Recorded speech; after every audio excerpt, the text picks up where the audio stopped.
Thank you for tuning in to the Light of Conscience, where the knowing that exists where thoughts do not lights the way. Subscribe to stay inspired. The best compliment you can give us is to share this with a friend. You can also leave a rating, write a review to help others find us. The more the merrier in the light of conscience. Love itself is molding us into what we be. Why wait for tomorrow when right now we can be free? So break down your defenses and throw away your shield and give yourself this moment to believe in what you feel. Hey everyone, today I'm talking to Tanya Fukuda. She is a financial planner with New York Life, and she is here today to talk about her passion, which is empowering women. And I am going to go a little bit further to say that she's like us in that the other dimensions and spiritual world makes a lot of sense to her. So it's really important to her to help women understand the immediate or the material world as well. Is that true, Tanya? That's exactly true. I struggled for a long time in functioning within this world, I guess you could say, or this dimension. And it can really set you back in many ways. It can stop you from pursuing your passions, even when you try to kind of separate all the different worlds from one another, especially this world and the other dimensions, which are so much more attractive sometimes. Being able to function in this world is the best way to kind of bridge the gap between the different worlds and really find fulfillment and abundance. I'm so excited to hear more about all of this. First of all, welcome to the podcast too. Thank you so much. Thank you for having me. Yes. So I really want to talk about, basically I want you to talk, but the thing that lights you up, as you mentioned to me, was understanding the way this immediate world works and how to thrive in it, helping others to do the same, especially women, but any others really. Mm-hmm. How did that happen for you? A few years ago, well, now it's getting to be many years ago, I was in a unhappy marriage. And until then, I had spent my entire life kind of trying to live in alignment. However, I was not in alignment. I was not in alignment because I wasn't happy. So that's kind of the first sign that you're not in alignment. And as I headed towards divorce, I realized, that I was going to be struggling in life and started reading a lot of self-help books, going to therapy, trying to find myself and understand, how I'd gotten myself to where I was when I'd always lived in alignment with my values, in alignment with my spirituality, with, doing the right thing, always being an advocate for the environment, for women, for children, and, pursuing a career that fit in my preconceived ideas of the arts world, not pursuing abundance as far as monetary abundance. And I still definitely wasn't fulfilled, and I didn't feel like I was an example for my daughter, and I didn't feel hopeful for the future. And I started to think about, what would be the type of person I want to be, especially for my daughter. So I think having a child, realizing I'm unhappy, and wanting to be a fulfilled, happy mother, to be an example for my daughter, was really the trigger in kind of making some really big changes in my life. Wow. So I've heard you tell your story a little bit, so I might dig into it if you don't mind. Mm-hmm. But you were basically a hippie, right? So you just totally disconnected yourself from the material world, really. Yeah, to a certain degree. We all, you can't really disconnect completely. Yeah. But I definitely disconnected myself from American culture completely. Yeah. After I said that, disconnect from the immediate world, I'm like, well, that pretty much means death, and you didn't go there. So I guess, in other words, a good way to explain this is that the way that I was raised was by a hippie from the 60s. in a hippie environment. I went to art schools and music schools. I was very much raised to not follow the norm, but to, kind of have a distaste for anything normal, as you might imagine. And to kind of like come to terms with normal has some good points has been life-changing. I can see that definitely. And there are so many people like you, like me, trying to follow our passions and and the key word here really is trying. We're trying to follow our passions and at the same time trying to make a living doing that without feeling like the way that most people make a living is right. But we want to do it that way. Mm-hmm. You know what I mean? We want to bring in enough income to sustain ourselves happily and, without struggling. And that's why I keep saying, try. We're trying. Like, Mm-hmm. I think I'm speaking for many of the listeners. It's just like this, either now or they have been through this. Like, it sounds like you did. It's this trying that we do. And you found a way, I want to know, you found a way to stop trying so hard, right? Yeah, well, I think that the biggest issue, especially with people who are, I guess, more in alignment with the spiritual world, is that they're living in a sense of disbalance. I don't even know if that's a word, because we have to make an income. We have to live in this world where money is important. However, and we want to be successful and, provide for our families. We want to be able to have an influence on people. And so we're pursuing goals that require money in this world. However, we are not pursuing money, if that makes sense, because we have this like two different work. So basically, we're trying to do two things that conflict, and that'll stand in our way of success.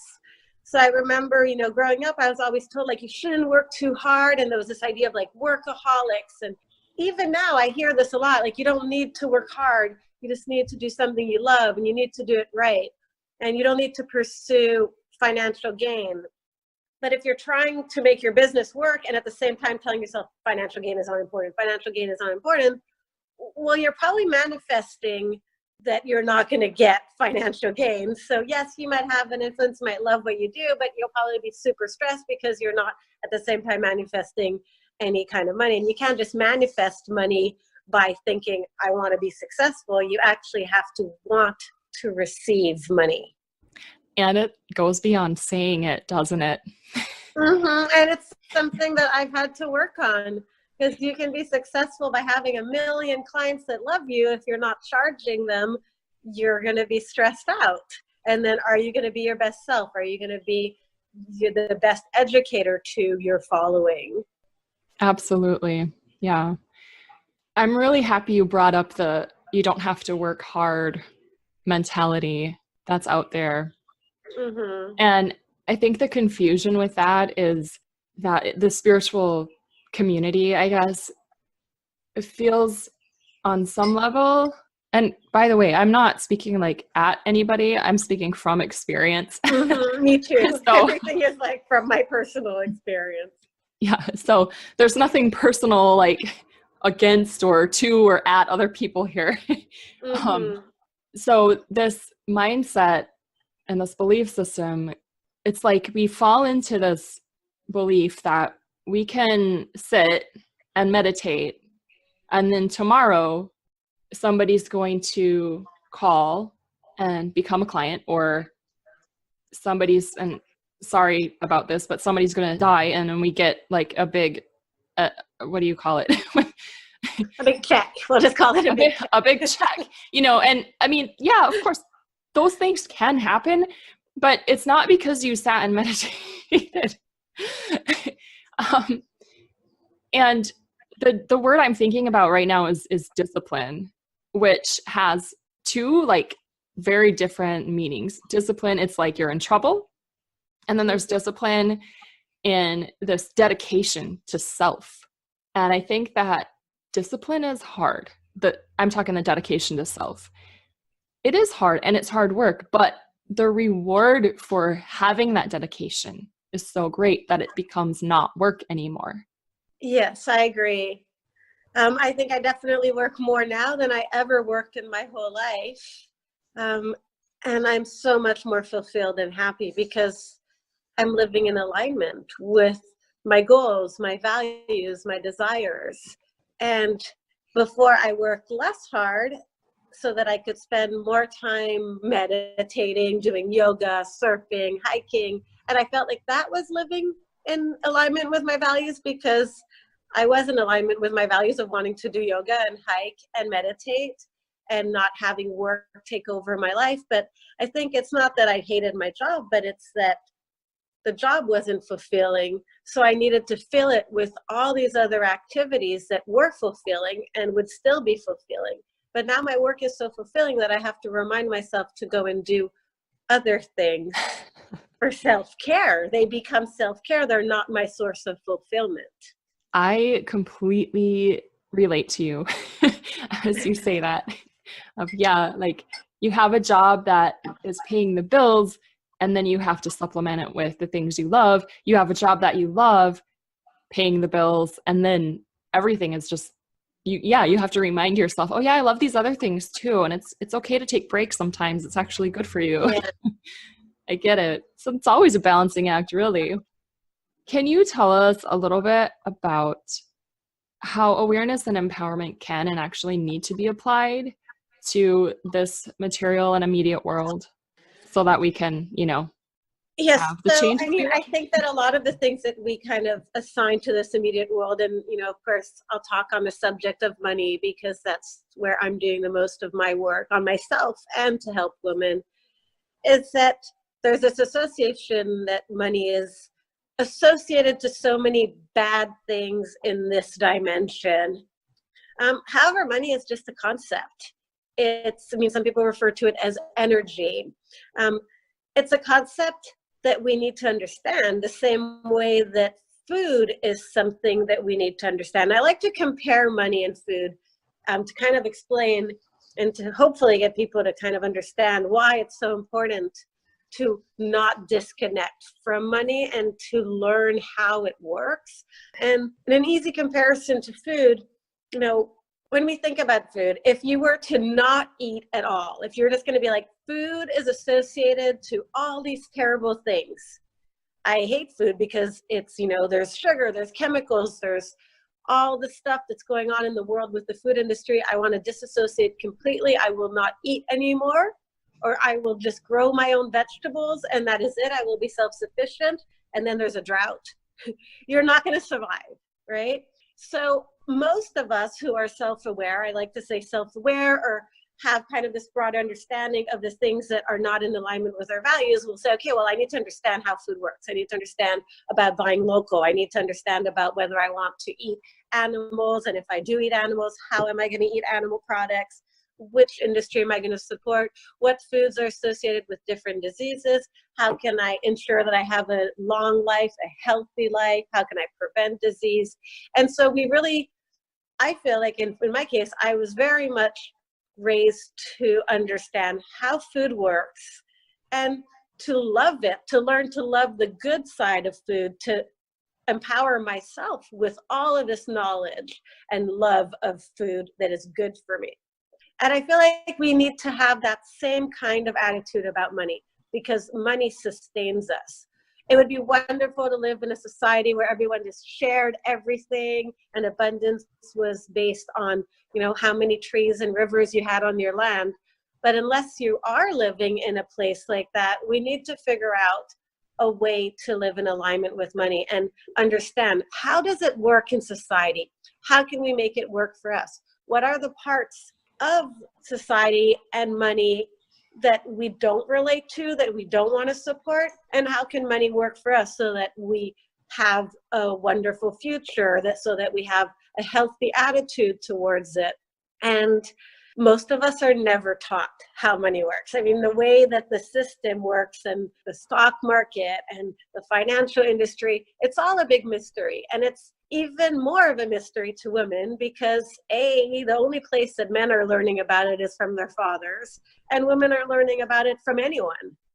Except you. Well, hopefully. And I'm still learning every day. I'm learning more because just like I've been learning about food for 39 years, probably going to take me that many years to have the same deep knowledge about how money is such a broad term like food. I'm going to have to learn about the vegetables, the fruits, the proteins, the non-proteins, the fiber, and things are always changing. When I was growing up, there was no such thing as organic. And I had to learn about organic and, few years back, there was no such thing as socially responsible investing. And then it had a bad name, just like organic food is so much more expensive. Now it really isn't always. And it's the same thing with the financial industry. There's always going to be changes, and it's driven by the market. It's driven by what we ask for. And if more women get involved, it will influence how the financial industry functions. I definitely believe that. So I'm going to let y'all know how I met Tanya. There's an organization called the Holistic Chamber of Commerce, and it is actually national. And there's a chapter in Honolulu. I was invited to go, and I loved it so much that I joined. And then soon after, Tanya came as a guest, and now she's in it too. And she talked, and I was like, oh, this is the woman I've been looking for, because she said, I'm a financial planner. I am like you, in different words, but that's what I felt and heard. I said, oh, that's who I've been looking for, somebody who knows about this, that can help me. I have like a tiny bit of extra cash right now. What should I do with it? Because for whatever reason, I'd been feeling for months, like, I should just do something. I don't know why. It doesn't matter. Maybe it was just so I could work with Tanya. It doesn't matter. But I contacted her. I scheduled an appointment with Tanya, and I learned so much about the industry that I had no clue about, really. And I got myself set up with a little bit of investing with a, Roth IRA, which I didn't even know what that was. Really, I'd heard of it, but there's just so much we don't know. So if you can find someone like Tanya, or I don't know, do you work distance? Do you work just online, or do you have to meet with somebody in person? I'm currently licensed in the state of Hawaii and the state of Tennessee, but I can recommend people in different states, or I can get licensed in different states depending on the situation. I think it's often better to meet one-on-one, especially with the type of women that I work with, because the process isn't just to say, okay, I want to invest. It's so much more than investing. The goal of my work is to make sure that women are protected from a financial perspective. So whether it's immediate protection for themselves and their kids through insurance products, or if it's having a plan for our final and last and inevitable emergency of growing old. 3 out of 4 people living in poverty in old age are women. It's a huge issue because women don't understand how to plan for retirement. Women are making less money than men. They're taking time off from work for caregiving, whether it's caregiving for their children, caregiving for their spouses, even their ex-spouses, their parents. There's a statistic that says women are giving up about $300,000 in a lifetime, $300,000 in a lifetime in their time taken off to do caregiving. And so and I'm not saying that women should not be doing caregiving, but to understand, why are we finding so many women living in extreme poverty in old age? It's because there's no plan. There's no understanding. How are we going to survive in our 90s? And there's a lot of children too, and it's really sad. There's a lot of single moms. I just see so many statistics about women living in poverty. It's one of the biggest ratios. It's always old women, young women, single moms. How can we change that? Well, there's definitely a correlation between understanding how the money world works and protecting yourself. And there are ways to protect yourself.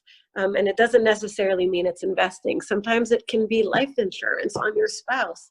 That will allow you to survive in your 90s and continue to live well and have an influence on the people around you and your children and your grandchildren.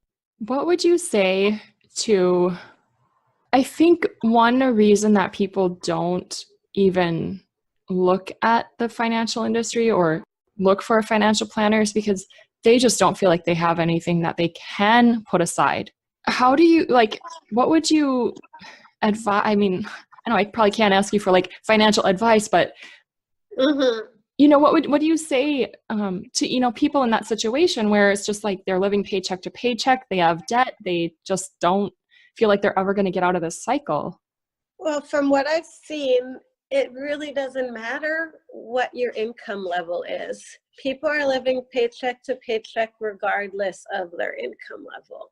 It's what they do with the money that they're receiving. I've had clients who are making minimum wage, but they've always put money aside. It doesn't matter, and it's a lot less. They're used to a lower standard of living, I guess, or lower income. So they're not planning for having, millions of dollars in retirement. They just want to be able to sustain the same lifestyle they have now. So usually the rule of thumb is to put around 10 to 15%. And I'm not supposed to be giving advice on recording, so I won't do that. But I've met people who have, giant homes, huge salaries, and they're living in the red. They're in trouble. There is no plan for retirement. There's no money for retirement. They're going to have to just keep working until they die. Hopefully, they will be able to continue to work.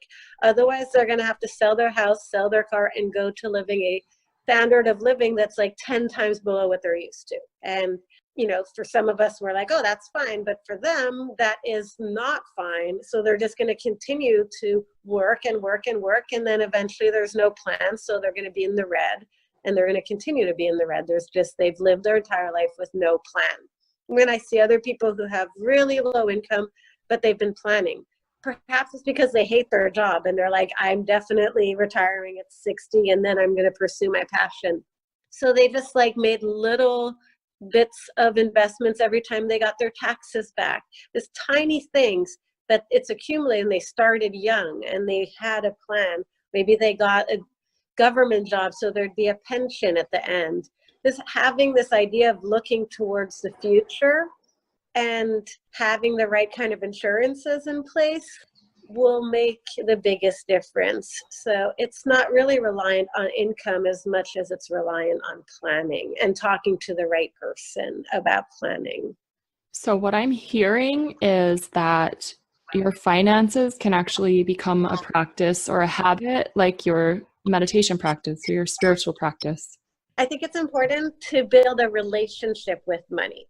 So in a way, that's a response to your question. It needs to be a habit. It needs to be a habit.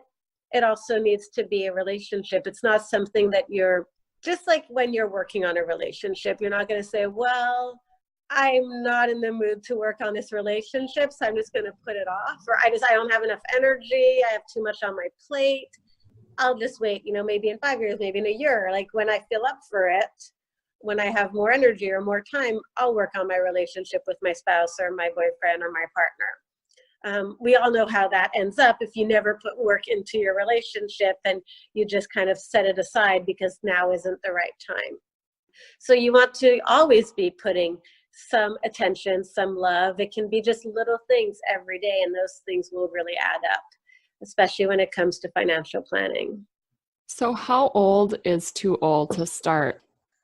It is never too old to start, and it is never too early to start. The earlier you start, the easier it is. Also from an emotional aspect. A lot of people I sit down with say, I don't even want to hear about this. It's too scary. I've never been able to sit down and have a conversation about money. I just tell whoever I'm sitting with, do whatever I can. I don't even want to think about it.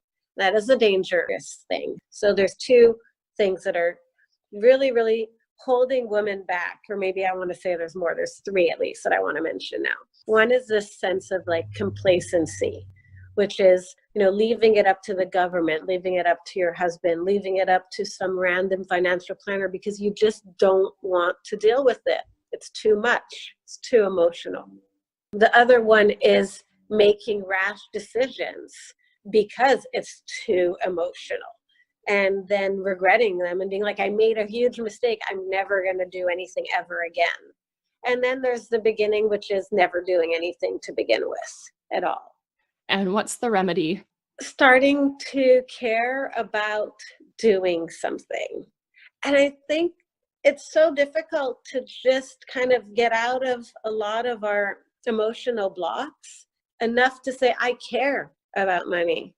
I want to know how it works.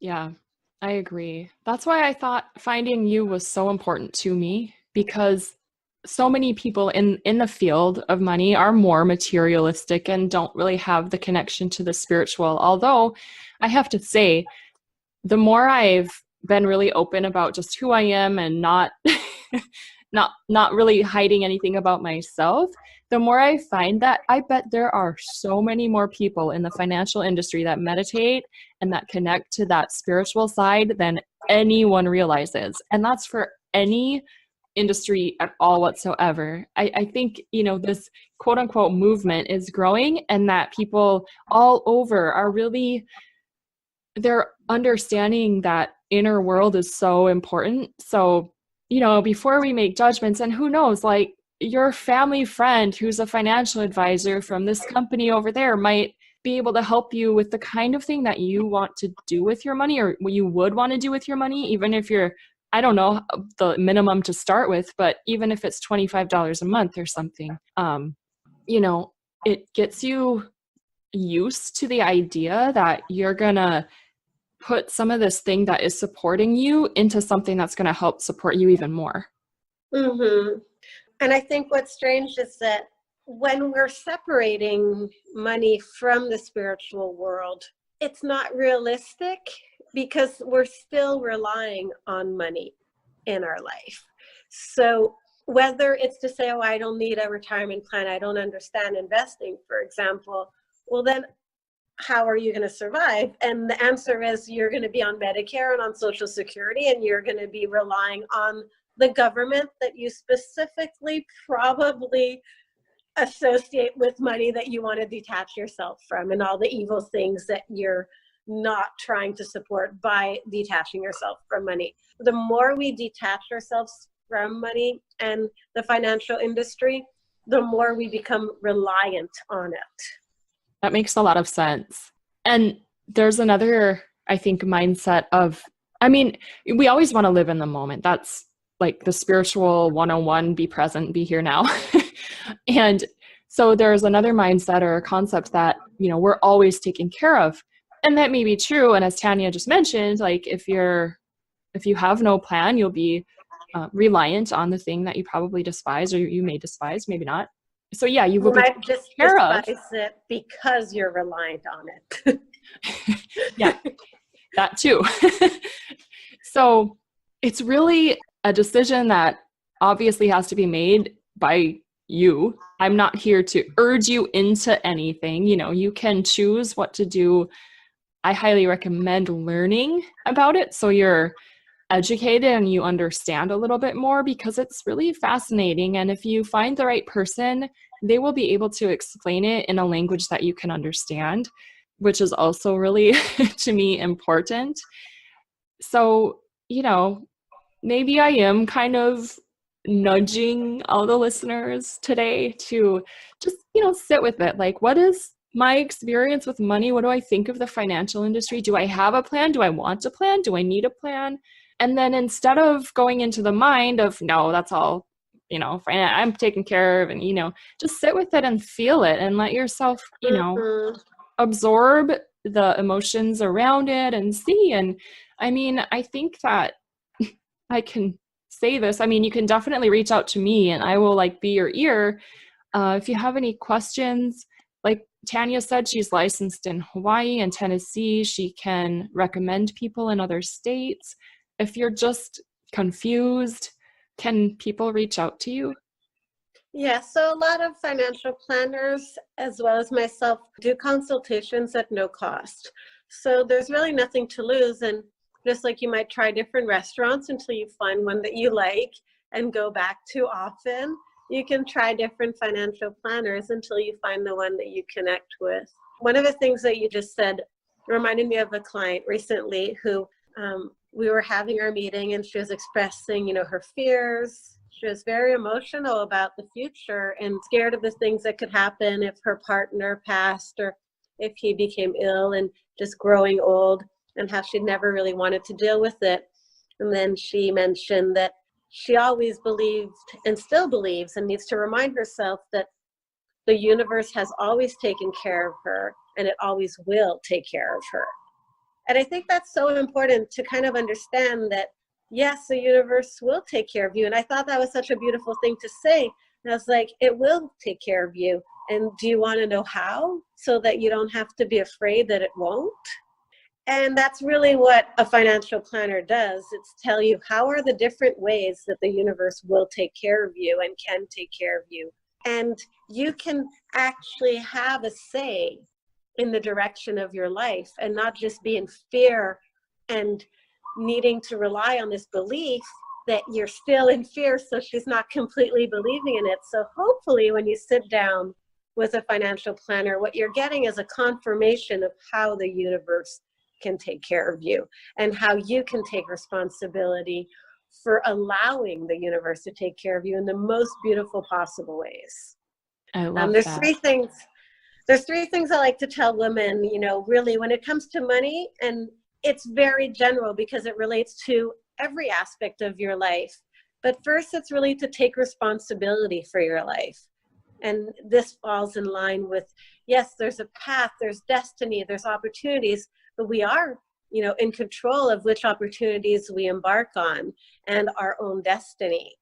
So take responsibility for your life right now. Don't let someone else control it. So, by not taking charge of your money, by not being empowered by money, we're really letting other people, whether it's the government, our spouses, our companies, the financial industry, we're letting them control our lives rather than us taking responsibility and making our own choices. Make sure to protect yourself. As a woman, it's really important to be protected. And it doesn't mean not to trust other people, but it's to acknowledge the fragility of, being human, of the fragility of every relationship, whether it's a work relationship or a love relationship or a friendship relationship. We're all just human. We're all in this moment, and this moment changes. And so to be prepared for change and not to fear change, and having, financial instruments to protect yourself for those changes makes it less scary when it happens. And then the third thing is to forgive yourself. We all have a money story. We all have a past, whether we're 20, 40, 60, 10. We've all made different choices. Our parents have influenced us in different ways. And to just kind of have some forgiveness for our choices and awareness. And I guess first comes forgiveness. I'd like to say that first comes forgiveness, because until you're able to forgive yourself, it's hard to be aware of your own money story. That's really true. I think a lot of times people feel that awareness comes first, because how can you forgive when you're not aware? But, well, you can't forgive if you can't forgive. So, Mm-hmm.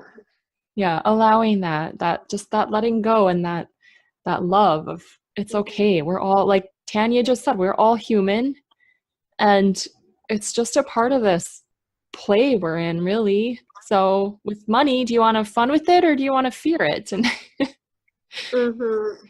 I'm all like, Do you let's have want to write fun. the play, or do you want to be in someone else's play?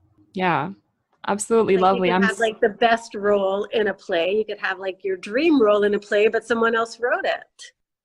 Yeah, and that's not as fun. Well, no, I'd rather be the person that wrote my own role. Yeah, I love it. And I'm really glad you shared all of that.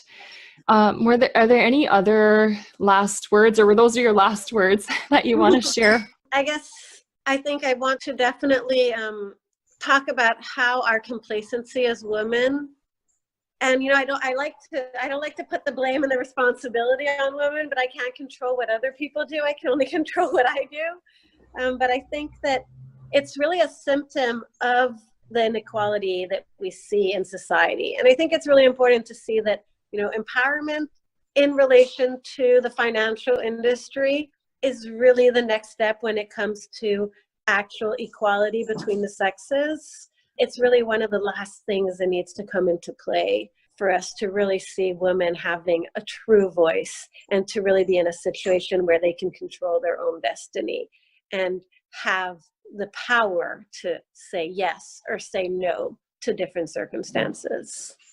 Mm-hmm. So getting the education is really the first step in that next step. Mm-hmm. Yeah, awesome. Well, I'm so happy that you are doing what you're doing. And Tanya, yes, she works for New York Life, but she also hosts group events to educate women. And I think it's absolutely lovely. And I'm so happy that you are here and doing what you're doing and empowering women and teaching us that money is not a separate thing. We can benefit greatly from learning more about it and just making a plan right now in this moment. Just start. That's all it takes. So thank you so much for joining us today, Tanya. Thank you so much for having this podcast. It's such important work that you're doing. I love this concept of way showers. I never even knew what that meant until you started this, which is funny. But it's about helping other people figure out their path, I guess. So I am very honored to be a part of this. Thank you so much, Laura.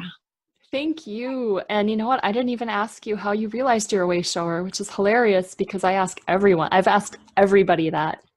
But I guess it's just, implied. Well, I'd like to think that I inspire women to want to move beyond social and emotional obstacles to a state of curiosity about money, self-discovery about their money story, healing their money story, and then empowering them with really practical solutions in this dimension. And if that makes me a way shower, then I would gladly take that title. Yay! Totally. Absolutely. Thank you so much, Tanya. I have just absolutely loved having you on the podcast. And who knows, maybe you'll come back. Definitely. Please have me again. Yay! And you're in the Light of Conscience community, right? On Yes, Facebook? I am. Okay. So that's another point of connection as well, if we want to continue this amazing conversation, which I would love to do. So I'm always available for questions, even via Facebook. I mean, comment on my posts or send me a message, and I'd be happy to answer questions at any time about myself or about my work. Perfect. So I'll include the handle of your business page in the... Yeah, and my personal page. Both? Okay, I'll do both. So look at those show notes, and we'll see you soon. Bye. You, Bye. I absolutely love Tanya, and I hope that you enjoyed this conversation with her. She is a wealth of knowledge. No pun intended, actually, but it was a pretty good one. So please do reach out. If you have any questions, you can reach out to me and I can connect you. She is in the Light of Conscience community on Facebook as well. And I will definitely be posting to continue this conversation there. I hope to see you there if you're not already. The URL is bit.ly/LOC community, or you can just go on Facebook, search Light of Conscience community. You'll see the whale, and that's the group. Please answer the questions when you join. I just really love to know a little bit more about people than their name. Another great place to connect with people who are definitely on their way showing path is Club LC, where you can receive Reiki, Kundalini Yoga, meditations, and most importantly to me, connection. Check out the URL bit.ly/club_LC. Make sure the LC is capitalized. And until next time, we'll see you in the Light of Conscience. And don't give up on your life. Your dreams give hope and offer light. Let's make love to the beauty of the lives we've yet to live.